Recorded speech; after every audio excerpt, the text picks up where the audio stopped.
পার্বত্য চট্টগ্রামে সম্প্রতি সেনাবাহিনী যুক্ত করেছে উন্নত প্রযুক্তির বায়রাক্তার টিভি-2 ড্রোন।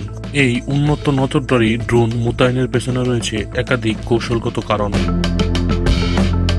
নিয়ন্ত্রিত এলাকায় অস্ত্র ও পাচারের চেন, বিশেষ করে সীমান্তে এবং পার্বত্য অংশে অবৈধ কার্যকলাপ চিহ্নিত করতে, বিভিন্ন সন্ত্রাসী সংগঠনকে নজরদারিতে রাখতে এবং সকল প্রকার অপরাধমূলক কাজ নির্মূল করতে এই ড্রোন খুবই কার্যকরী।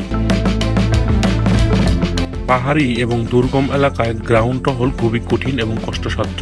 এসব এলাকাতে এই ড্রোনের মাধ্যমে পাহাড়ি জনগোষ্ঠীর অবস্থান নির্ণয় এবং বিভিন্ন সন্ত্রাসীমূলক কার্যকলাপের সার্বক্ষণিক নজরদারি রাখা সম্ভব।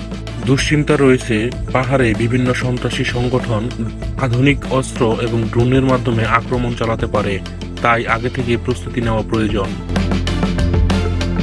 বাংলাদেশ সেনাবাহিনী পার্বত্য অঞ্চলে এই ড্রোন মোতায়েনকে বলছে শুধুমাত্র এটি নজরদারিতে নয়, চ্যালেঞ্জ মোকাবেলা এবং আইন শৃঙ্খলা বাহিনীকে সুসজ্জিত রাখতে এটি কার্যকরী এবং কৌশলগত ভূমিকা পালন করবে। পার্বত্য অঞ্চলে বিদ্রোহী সংগঠনদের গোপন আভাস, অস্ত্র চোরাচালান, মাদক চোরাচালান এসবের উদ্বেগ রয়েছে।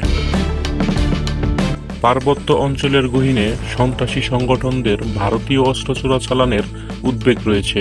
সেনাবাহিনী দাবি করছে, ড্রোন মোতায়েনের ফলে বাংলাদেশি আদিবাসী সন্ত্রাসী সংগঠনদের ভারতীয় অস্ত্র সহযোগিতা বন্ধে কার্যকর ভূমিকা পালন করবে।